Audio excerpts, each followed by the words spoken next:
আসসালামু আলাইকুম। ওর সাথে আমার 22 তারিখ থেকে ও এইভাবে আমার সাথে বেড়ে উঠতেছে। আসলে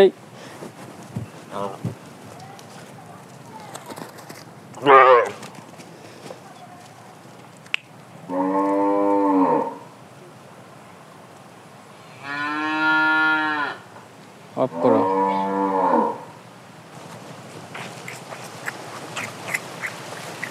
বাইশ তারিখ থেকে ও হচ্ছে আমার সাথে, ওর মা ছাড়া। কিন্তু আমি ওকে কখনোই বুঝতে দেইনি যে ওর মা নেই। আমি ওকে দিনে 3 বেলা এমনভাবে ওর যত্ন নিচ্ছি, ওকে এমনভাবে ওর খাবার দিচ্ছি যে ও কখনোই বুঝতেছে না যে ওর মা নাই। কারণ দেখেন,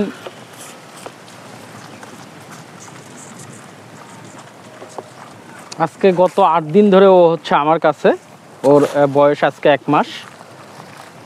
কারণ 22 তারিখে নিয়ে আসছি, সেই সময় বলছিল যে 18-20 দিন বয়স হবে ওর।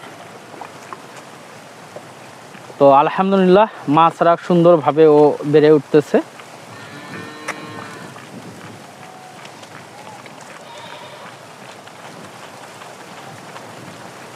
তো অবশ্যই আপনাদের যদি গাভী বাচ্চা দেওয়ার সময় বা ডেলিভারির সময় যদি এই ধরনের কোনো হয়ে থাকে, অ্যাক্সিডেন্ট হয়ে থাকে, যে আপনারা সেই বাচ্চাকে লালন পালন করবেন কিভাবে। যেমন আমি হচ্ছে প্রতিদিন এখন ওকে 6 লিটার খাবার দিচ্ছি। 6 লিটারের মধ্যে হচ্ছে 4 লিটার গাভীর দুধ আর 2 লিটার হচ্ছে ভাতের মার। আর এখান থেকে ও সুন্দরভাবে বেড়ে উঠতেছে। তো অবশ্যই আশা করি আপনারাও যদি এই ধরনের ছোট বাচ্চা লালন পালন করতে চান, তো ভাতের মার এবং গাভীর দুধ দিয়ে লালন পালন করতে পারেন, খুব সুন্দরভাবে বেড়ে উঠবে। আসসালামু আলাইকুম।